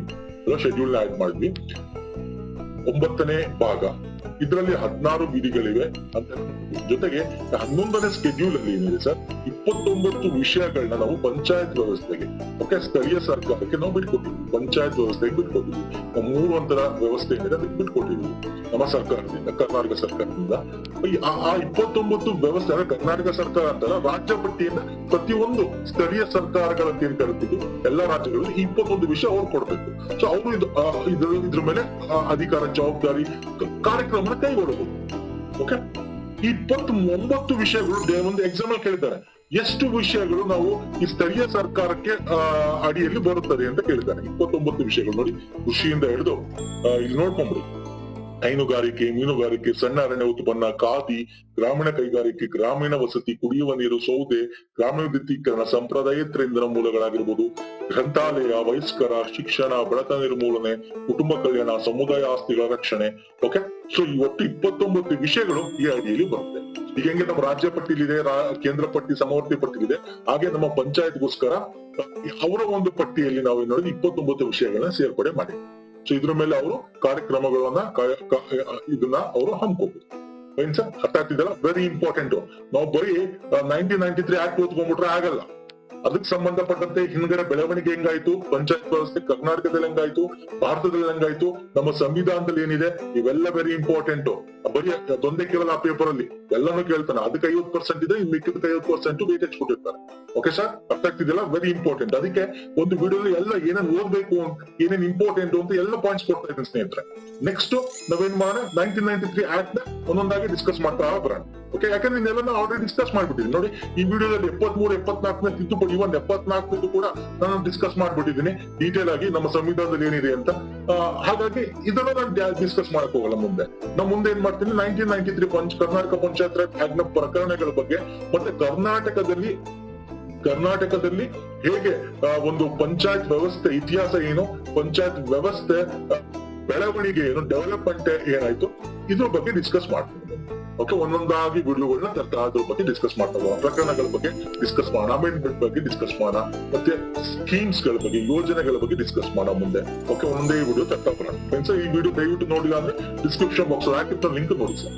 ಇನ್ನು ಪ್ರಮುಖವಾಗಿ ಸರ್, ಅದ್ರ ನೋಡಿ, ಆ ವಿಡಿಯೋದಲ್ಲಿ ಇದನ್ನ ಕವರ್ ಮಾಡಿಲ್ಲ, ಪೆಸಾಕ್ ಕವರ್ ಮಾಡಿಲ್ಲ. ಹಾಗಾಗಿ ಇಲ್ಲಿ ಕವರ್ ಮಾಡ್ತಾ ಇದ್ದೀನಿ. ಪೆಸಾ ಕಾಯ್ದೆ ಅಂದ್ರೆ panchayat extension to scheduled area act ಅಂತ. ಅಂದ್ರೆ ಪರಿಶಿಷ್ಟ ಪ್ರದೇಶಗಳಿಗೆ ಪಂಚಾಯತ್ ವಿಸ್ತರಣೆ ಕಾಯ್ದೆ ಅಂತ. ಅಂದ್ರೆ ಇದು ಏನೋ ಹೇಳುತ್ತೆ ಅಂತಂದ್ರೆ, ಇದೊಂದು ಬುಡಕಟ್ಟು ಜನಾಂಗಗಳಿಗೆ, ಶೆಡ್ಯೂಲ್ಡ್ ಏರಿಯಾ ಅಂತ ಇದನ್ನ ಸರ್, ಶೆಡ್ಯೂಲ್ಡ್ ಏರಿಯಾ ಅಂದ್ರೆ ಪರಿಶಿಷ್ಟ ಪಂಗಡದ ಇರತಕ್ಕಂತ ಒಂದು ಬುಡಕಟ್ಟು ಜನಾಂಗಗಳಿಗೆ ಇದು ಒಂದು ರೀತಿ ಬ್ಯಾಕ್ ಬೋನ್ ಇದ್ದಂಗೆ, ಒಂದು ಲೆಜಿಸ್ಲೇಟಿವ್ ಬ್ಯಾಕ್ ಬೋನ್, ಅಂದ್ರೆ ಶಾಸನಗಳ ಬೆನ್ನೆಲುಬು ಅಂತ ಕರಿತೀವಿ. Very important. ಯಾಕಂದ್ರೆ ಅವರ ಸಂಪ್ರದಾಯ, ಅವರ ಒಂದು ವ್ಯವಸ್ಥೆ, ಅವರಿಗೆ ಸ್ವ ಆಡಳಿತಕ್ಕೆ ಅವಕಾಶ ಮಾಡಿಕೊಟ್ಟಿರ್ತಕ್ಕಂಥ ಒಂದು ಕಾಯ್ದೆ. ಓಕೆ, ನಮ್ದ್ರಲ್ಲಿದೆ, ನಮ್ಮ ಸಂವಿಧಾನದಲ್ಲಿದೆ 243 ನಾವು ಈಗ ತನ ಓದಿದ್ವಿ ಏನು ಅಂತ. ಅದ್ ಬಿಟ್ಟು ಇದರಲ್ಲಿ 5ನೇ ಶೆಡ್ಯೂಲ್ 5ನೇ ಅನುಸೂಚಿ ಕೂಡ ಈ ಒಂದು ಪೆಸಾ ಆಕ್ಟ್ ನ ಅಡಿಗೆ ತರ್ತಾರೆ. ಅಲ್ಲಿರ್ತಕ್ಕಂಥ ಬುಡಕಟ್ಟು ಜನಾಂಗ, ಆ ರಾಜ್ಯಗಳಲ್ಲಿ ಇರ್ತಕ್ಕಂಥ ಬುಡಕಟ್ಟ ಜನಾಂಗಗಳನ್ನು ತರ್ತಾರೆ. ಈ ಸುಮ್ನೆ ಸಿಂಪಲ್ ಸರ್.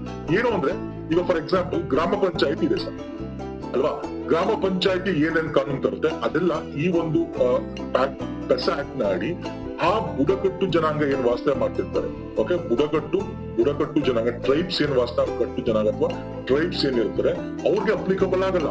ಅವ್ರಿಗೆ ಅವರ ತಲಾಂತರದಿಂದ ಏನ್ ಬರ್ದಿತ್ತು ಅದು ಅವರ ಮೇಂಟೈನ್ ಮಾಡ್ಕೊಂಡು ಹೋಗ್ಬೋದು, ಅವರ ಆಡಳಿತ ಅವ್ರು ನೋಡ್ಕೋಬಹುದು. ಯಾಕಂದ್ರೆ ನಾಳೆ ದಿನ ಇನ್ನೊಬ್ಬಗೆ ಅವ್ರ ಏರಿಯಾನ ನಾವು ಅಲಿನೇಷನ್ ಮಾಡ್ಬೇಕು, ನಿಮ್ಮದು ಸ್ವಾಧೀನ ಪಡಿಸ್ಕೋಬೇಕು ಭೂಮಿ ಅಂದ್ರೆ ಆಗಲ್ಲ. ಆ ಟ್ರೈಬ್ಸ್ ಒಪ್ಪಿಗೆ ಕೊಡೋ ತನಕ ಆಗಲ್ಲ. ಅಂದ್ರೆ ಈ ಆಕ್ಟ್ ಅದನ್ನೇ ಹೇಳುತ್ತೆ, ಅವರ ಒಂದು ಸಂಸ್ಕೃತಿ, ಅವರ ಸ್ವಯಂ ಆಡಳಿತ ಮತ್ತೆ ಅವರ ಒಂದು ಬದುಕು, ಅವರ ಏನೋ ಒಂದು ಏರಿಯಾ ಅಂತ ಹೇಳ್ತೀವಿ ಆ ಪ್ರದೇಶನ ರಕ್ಷಣೆ ಕೊಡಕ್ಕೋಸ್ಕರ ತಂದಿರ್ತಕ್ಕಂಥ ಸ್ವಯಂ ಆಡಳಿತದ ಒಂದು ಇದ್ರಲ್ಲಿ ಗ್ರಾಮ ಪಂಚಾಯತಿಗಳು, ಅಲ್ಲಿರ್ತಕ್ಕಂಥ ಗ್ರಾಮ ಪಂಚಾಯತಿಗಳು ಇವ್ರನ್ನ ಅಧಿಕಾರ ಹೇಳಕ್ಕಾಗಲ್ಲ. ಓಕೆ, ಇವ್ರದೇ ಆದ ಒಂದು ಬೇಕಾದ್ರೆ ತಕ್ಕಂತೆ ಸರ್ಕಾರದ ಜೊತೆಗೆ ಒಂದು ಗೂಡಿ ಇವ್ರಿಗೆ ಸಪರೇಟ್ ಆಗಿರ್ತಕ್ಕಂಥ ತರಬಹುದು, ಇಲ್ಲ ಅವ್ರಿಗೆ ಸ್ವಯಂ ಆಡಳಿತ ಮಾಡಕ್ಕೆ ಬಿಟ್ಕೊಡ್ಬಹುದು. ಸೊ ಇದು ಈ ಪೆಸಾ ಆಕ್ಟ್ ನ ಅಡಿಯಲ್ಲಿ ಹೇಳ್ತಾರೆ. ಅರ್ಥ ಆಗ್ತಿದ? ವಾಟ್ ಇಸ್ ಪೆಸಾ ಅಂದ್ರೆ panchayat extension to scheduled area. ಅರ್ಥ ಆಗ್ತಿದೆಯಲ್ಲ? ಇನ್ನು ಹೇಳ್ತೀನಿ ಇದರ ಒಂದು ಪ್ರಮುಖ ಅಧಿಕಾರ ಮತ್ತೆ ಕಾರ್ಯಗಳು. ತುಂಬಾ ಜನ ಕನ್ನಡ ಇಂಗ್ಲಿಷ್ ಬೇಕು ಅಂತ ನೋಡಿ, ಇಂಗ್ಲಿಷ್ ಅಲ್ಲಿ ಇದೆ, ನೋಡ್ಕೊಂಬಿಡಿ ಪೆಸಾ ಆಕ್ಟ್ ಅಂತಂದ್ರೆ ಏನು ಅಂತ. ಮತ್ತೆ ಅದ್ರ ಫಂಕ್ಷನ್ಸ್ ಕೂಡ ಇಂಗ್ಲಿಷ್ ಅಲ್ಲಿ ಕೊಟ್ಟಿದ್ದೀನಿ. ಓಕೆ, ಸೊ ಫಂಕ್ಷನ್ಸ್ ಕೊಟ್ಟಿದ್ದೀನಿ, ಅದ್ರ ಬಗ್ಗೆ ಏನು ಅಂತ ನೋಡೋಣ ಬನ್ನಿ. ಈ ಕಾರ್ಯ ಏನು ಅಂದ್ರೆ ಸಿಂಪಲ್, ಸ್ಥಳಾಂತರಗೊಂಡ ವ್ಯಕ್ತಿ ಅಂದ್ರೆ ಅಲ್ಲಿನ ಭೂ ಸ್ವಾಧೀನ, ಪುನರ್ವಸತಿ, ಪುನರ್ಕಡ್ಡಾಯ, ಸಮಾಲೋಚನೆ ಮಾಡ್ತಕ್ಕಂಥ ಹಕ್ಕು ಅವ್ರು ಕೊಟ್ಟಿದ್ದೀವಿ. ಅಂದ್ರೆ ಆ ಪ್ರದೇಶದ ಏನೋ ಬರ್ತಾ ಇದೆ ಅಂದಾಗ ಆ ಪ್ರದೇಶನ ನಾನು ಮರ ಕಡಿಬೇಕು, ಅಲ್ಲೊಂದು ಭೂಮಿ ಅಭಿವೃದ್ಧಿ ಮಾಡ್ಬೇಕು ಅಂದ್ರೆ ನೋ, ಇಟ್ಸ್ ನಾಟ್ ಪಾಸಿಬಲ್. ಅಲ್ಲಿನ ಸ್ಥಳೀಯ ಗ್ರಾಮ ಪಂಚಾಯತಿಗೆ ಅಧಿಕಾರ ಇಲ್ಲ. ಅದು ಗ್ರಾಮದಲ್ಲಿ ಬರುತ್ತಲ್ಲ, ಗ್ರಾಮ ಪಂಚಾಯತಿ ಮಾಡಕ್ಕಾಗಲ್ಲ. ಆ ಒಂದು ಬುಡಕಟ್ಟು ಏರಿಯಾ ಅಂತ ನಾವು ಅದನ್ನ ಸ್ಪೆಸಿಫಿಕ್ ಆಗಿ ಮಾಡಿದ್ರೆ ಆ ಬುಡಕಟ್ಟು ಜನಾಂಗಗಳಿಗೆ ಆ ಹಕ್ಕು ಇರುತ್ತೆ. ಅವ್ರು ಇಲ್ಲ ಅಂದ್ರೆ ಏನೋ ಮಾಡಕ್ಕಾಗಲ್ಲ. ಮತ್ತೆ ಇನ್ನೊಂದು ಭೂ ಪರಾಭಾರ ತಡೆಗಟ್ಟಬೇಕಂದ್ರೆ ಲ್ಯಾಂಡ್ ಎಲಿನೇಷನ್ ಅಂದ್ರೆ ಅದನ್ನ ಕನ್ವರ್ಟ್ ಅದು ಕೂಡ ಆಗಲ್ಲ ಅವ್ರಿರೋ ಏರಿಯಾದಲ್ಲಿ. ಬೇರೆ ಗ್ರಾಮಗಳಲ್ಲಿ ಆಗುತ್ತೆ, ಗ್ರಾಮ ಪಂಚಾಯತಿ ಒಂದು ಅಪ್ರೂವಲ್ ಕೊಟ್ರೆ ಸರ್ಕಾರ, ಗ್ರಾಮ ಪಂಚಾಯತ್ ಸರ್ಕಾರ ಅಲ್ಲ, ಅಪ್ರೂವಲ್ ಕೊಟ್ರೆ ಆಗುತ್ತೆ. ಬಟ್ ಇವ್ರ ಏರಿಯಾದಲ್ಲಿ ಆಗಲ್ಲ, ಇವ್ರು ಅವರೇ ಅಪ್ರೂವ್ ಕೊಡ್ಬೇಕು. ಮತ್ತೆ ಅದೇ ಸಣ್ಣ ರೈತ ಅರಣ್ಯ ಉತ್ಪನ್ನಗಳ ಮಾಲೀಕತ್ವ ಅವ್ರ ಅಡಿಲೇ ಇರುತ್ತೆ, ಬೇರೆ ಸರ್ಕಾರ ಬಂದು ಮಾಡಕ್ಕಾಗಲ್ಲ. ಅವ್ರಿರೋ ಒಂದು ಬುಡಕಟ್ಟು ಪ್ರದೇಶ ಏನಿರುತ್ತೆ, ಆ ಬುಡಕಟ್ಟು ಶೆಡ್ಯೂಲ್ಡ್ ಏರಿಯಾದಲ್ಲಿ ಏನ್ ವಾಸ ಮಾಡ್ತಿರ್ತಾರೆ ಬುಡಕಟ್ಟು ಜನರು, ಅಲ್ಲಿನ ಒಂದು ಅರಣ್ಯ ಉತ್ಪನ್ನಗಳ ಒಂದು ಮಾಲೀಕತ್ವ ಅವ್ರ ಕೈಲಿ ಇರುತ್ತೆ. ಓಕೆ, ಇವ್ರು ಏನೋ ಸರ್ಕಾರದಿಂದ ಏನೋ ಮಾಡಕ್ಕಾಗಲ್ಲ, ಅವರ ಸಂಸ್ಕೃತಿ ರಕ್ಷಣೆ ಮಾಡಬೇಕು. ಮತ್ತೆ ಉತ್ಪಾದನೆ, ಬೆಟ್ಟಿ ಇಳಿಸುವಿಕೆ, ಮದ್ಯ ನಿಷೇಧವನ್ನು ನಿಯಂತ್ರಿಸುವ ಹಕ್ಕು ಕೂಡ ಅವ್ರಿರುತ್ತೆ ಆ ಏರಿಯಾದಲ್ಲಿ. ಅಲ್ಲೇನಾದ್ರು ಅವರು ಮದ್ಯ ಒಂದು ಅಂದ್ರೆ ಸಾಂಪ್ರದಾಯಿಕ ಮದ್ಯ ಮರಗಳಿಂದ, ಈಚಲು ಮರದಿಂದ ಮತ್ತೊಂದು ಮರದೊಂದು, ಸೊ ಇದನ್ನ ಏನು ನಿಷೇಧ ಮಾಡಕ್ಕೆ ಆಗಲ್ಲ. ಓಕೆ, ಹಣ ಸಾಲದ ಮೇಲೆ ನಿಯಂತ್ರಣ ವ್ಯಾಯಾಮ ಆಗಿರ್ಬೋದು, ಪರಿಸರ ಪಂಗಡ ಒಳಗೊಂಡಿರುವ ಯಾವುದೇ ಇತರ ಹಕ್ಕುಗಳಾಗಿರ್ಬೋದು, ಅದನ್ನ ನಮ್ ಕೈಲಿ ಏನು ಮಾಡಕ್ಕಾಗಲ್ಲ. ಇಂಗ್ಲಿಷ್ ಅಲ್ಲಿ ಇದೆ, ಒಂದ್ಸಲ ನೋಡ್ಕೊಳ್ಳಿ. Any other rights involving scheduled tribes, excise control over money lending. Okay, money lending ನ ಕೊಡ್ತಕ್ಕಂಥದ್ದು ಅವ್ರಿಗೆ ಅದನ್ನ ಕಂಟ್ರೋಲ್ ಮಾಡಕ್ಕೂ ಇವೇನು ಮಾಡಕ್ಕಾಗಲ್ಲ ನಿಮ್ಗೆ. ಸೊ ಅಂದ್ರೆ ಲ್ಯಾಂಡ್ ಎನಿವೇಶನ್ ಮಾಡಕ್ಕಾಗಲ್ಲ. ಲೋಕಲ್ ಡಿಸ್ಪ್ಯೂಟ್ಸ್ ಅವರೇ ಅದನ್ನ ತೀರ್ಮಾನ ಮಾಡ್ಬೋದು. Ownership of minority forest products, so ಇದೆಲ್ಲ ಪೆಸಾ ಆಕ್ಟ್ ನ ಅಡಿಯಲ್ಲಿ ಬರುತ್ತೆ.